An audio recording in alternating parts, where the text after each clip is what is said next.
Bonjour à toutes et tous. J'ai le grand plaisir de recevoir une femme de lettres, ancienne directrice de la médiathèque du Lamentin et de la bibliothèque Schellcher. Depuis 2005, elle s'adonne à une de ses passions, l'écriture. D'abord des contes pour enfants, puis des essais et des romans, une bonne quinzaine d'ouvrages qu'elle vient d'enrichir avec 2 nouvelles œuvres, 2 romans pour enfants. Bonjour Annick Sylvestre. Bonjour, bonjour Zitata, voilà. Alors je suis heureux de retrouver l'une des premières invitées de Zitata, puisqu'il y a déjà 1 an et demi, Oui, vous étiez vrai. sur notre plateau pour l'émission C'est affaires nous. Tout à fait. On avait retracé un peu votre parcours personnel et professionnel. Et on avait notamment évoqué l'ouvrage que vous avez consacré à votre père, Camille Sylvestre contre l'oubli, c'était en 2020. Oui, c'est voilà. ça. Ouais. Et j'ai découvert bien après que vous écrivez depuis 2005 en fait. Oui, c'est ça. C'est même un peu tard d'ailleurs. J'ai commencé à publier, on va dire, en 2005, mais j'écrivais depuis plus longtemps, mais je n'avais jamais pensé à l'idée de publier. Et donc, à l'occasion d'une maladie d'ailleurs, je me suis dit, au lieu de se morfondre sur soi, faisons quelque chose. Donc, je me suis mise effectivement à publier et j'ai publié avec Denel à l'époque. Le Père Noël au secours des enfants de Doucy. Parce que votre public prioritaire, ce sont les enfants.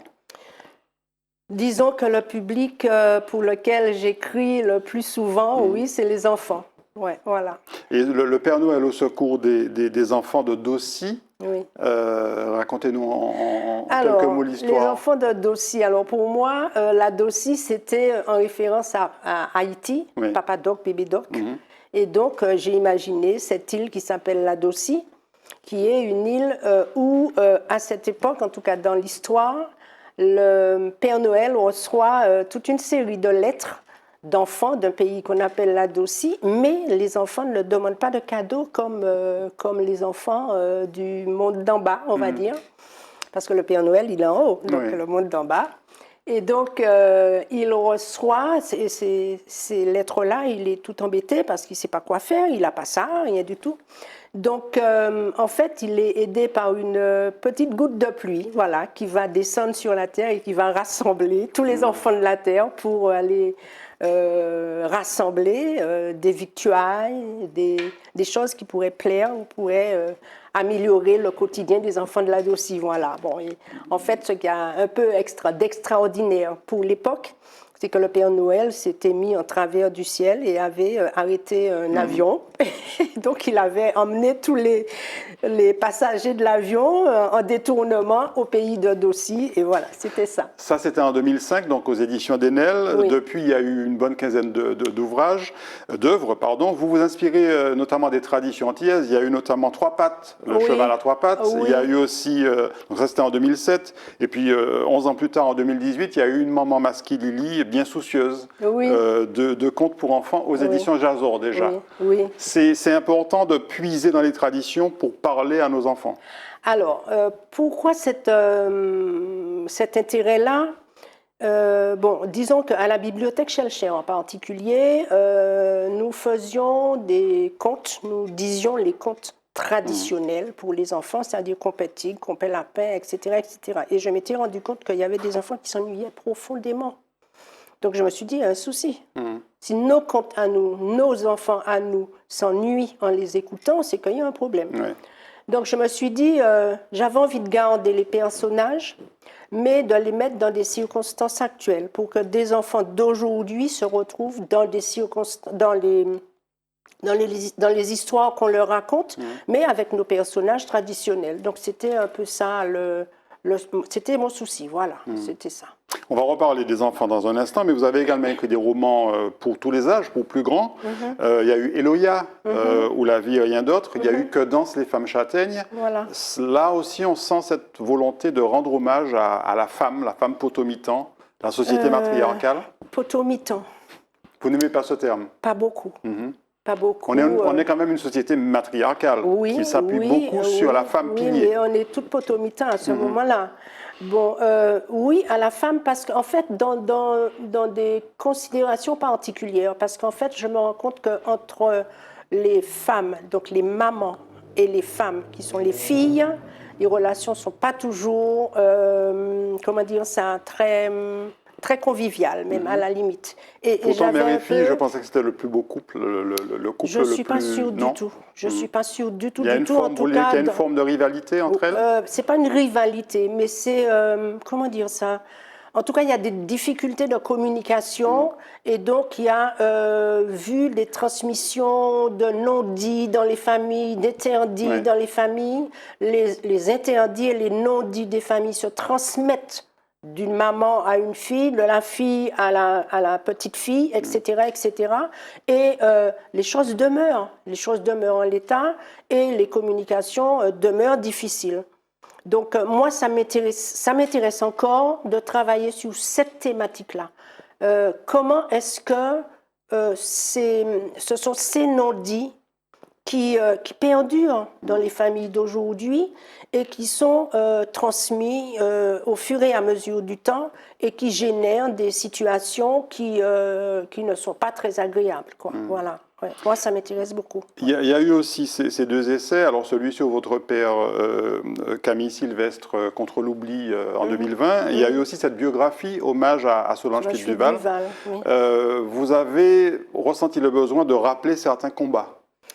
Oui, alors pour les deux d'ailleurs. Alors pour Solange Philippe-Duval, ça a été relativement simple parce que, toujours référence à la bibliothèque Schellcher, on avait fait une grande exposition sur Solange Philippe-Duval et j'avais trouvé au moment où elle m'avait confié ces documents, j'avais trouvé que c'était une vie qui était tellement riche qu'on ne pouvait pas passer dessus et les générations futures ne pouvaient pas, et actuelles, ne pouvaient pas ne pas connaître ce personnage-là et ce qu'il a fait pour les femmes d'aujourd'hui. Et c'est elle qui a été à l'origine, qui a même créé, je crois, l'Union des femmes de la Martinique. Une de celles qui ont créé, voilà. Et donc, voilà, ça a été comme ça. Et puis, il faut dire aussi que c'est quelqu'un qui m'était, on va dire, relativement proche, parce que je l'ai connue très jeune. Elle était au Parti communiste, en même temps que mon père, d'ailleurs. Et donc, c'est un peu dans cette sphère-là que je l'ai connue.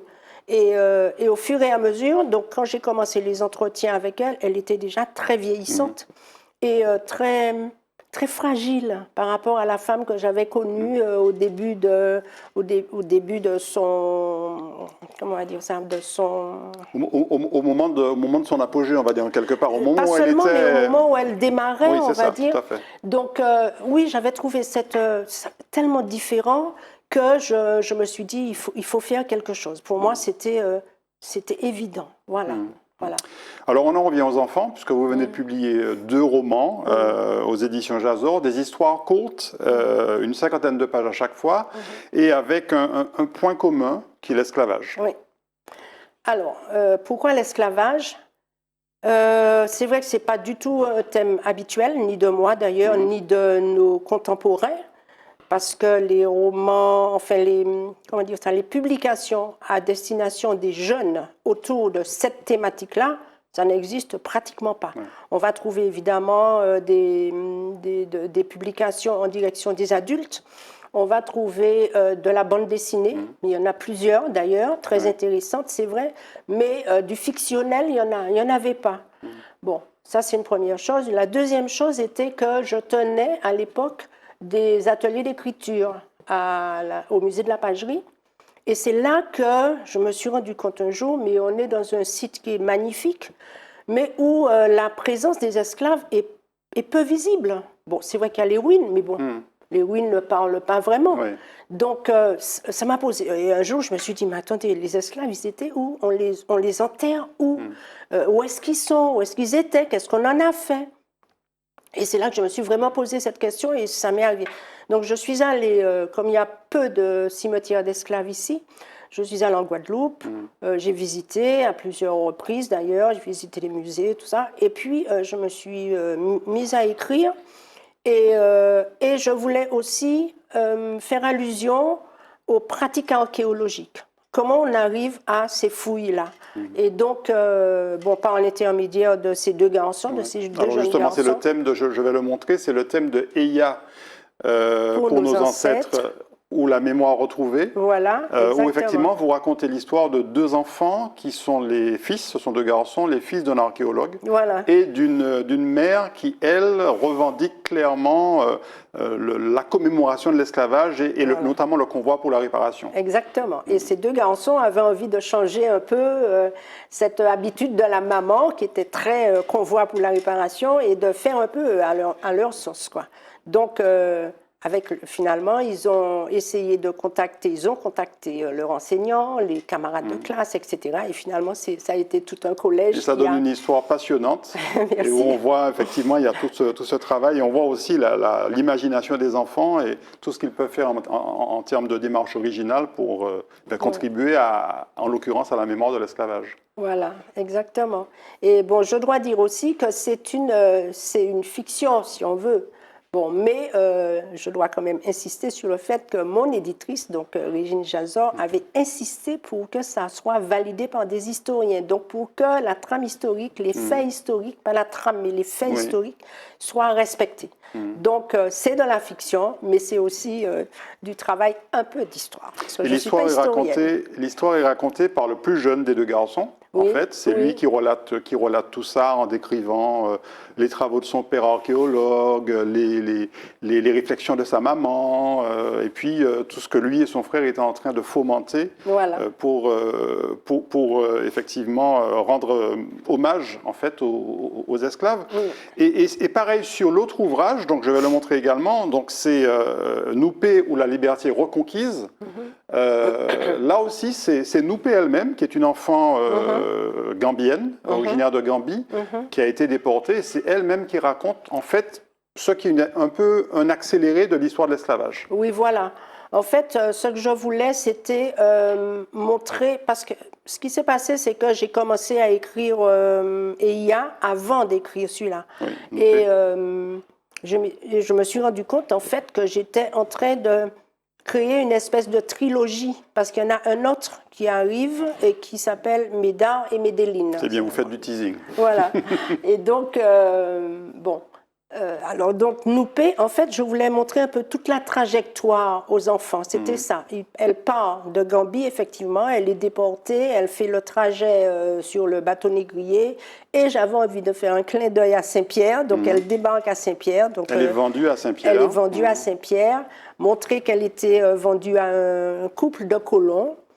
Et que sur l'habitation où elle a été vendue, elle rencontre une dame qui est, comme par hasard, de son origine et qui parle sa langue, heureusement, et avec laquelle elle tisse des liens. Et c'est ce personnage-là, ainsi que la condition des esclaves sur l'habitation, qui vont faire, les deux ensemble, qui vont faire qu'elle va s'insérer au fur et à mesure. Jusqu'à prendre part activement au marronnage. Voilà, exactement. Et au marronnage, elle va finalement retrouver sa mère, qu'elle avait perdue au départ d'Afrique. Et voilà, une nouvelle société qui pouvait se créer et peut-être perdurer pour elle. Voilà.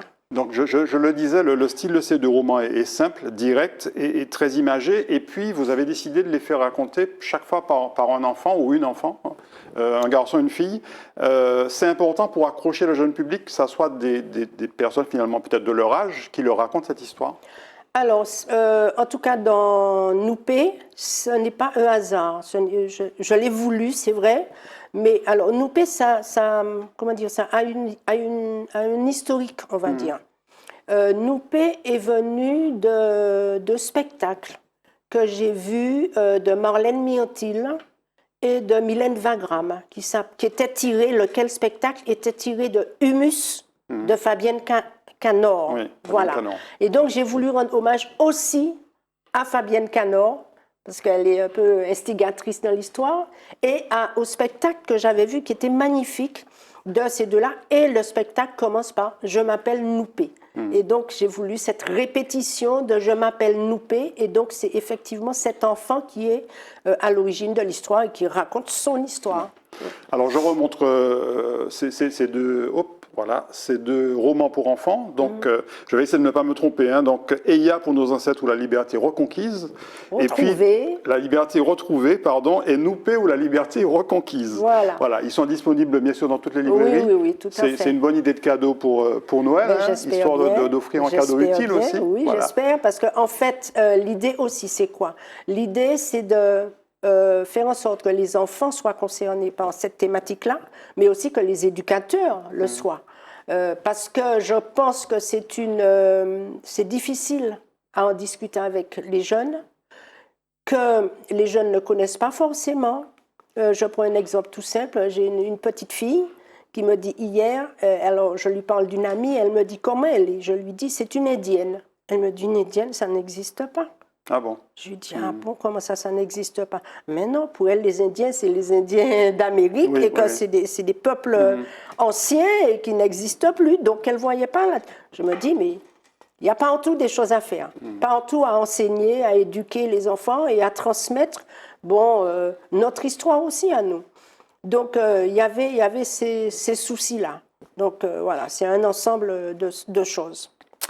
Merci beaucoup, Annick Sylvette, pour cet échange. Merci à moi. Et puis, on espère que les téléspectateurs, les parents en tout cas, vont avoir l'idée d'offrir un ou les deux. Et les enseignants aussi, parce que c'est une façon d'entrer dans la question et puis d'en discuter. Un ou ces 2 romans, donc Eya pour nos ancêtres ou la liberté retrouvée et Noupé ou la liberté reconquise. Merci beaucoup. Merci à vous. Merci à vous de nous avoir suivis. On se retrouve très très bientôt sur l'antenne de Zitata. Très bonne journée ou très bonne soirée.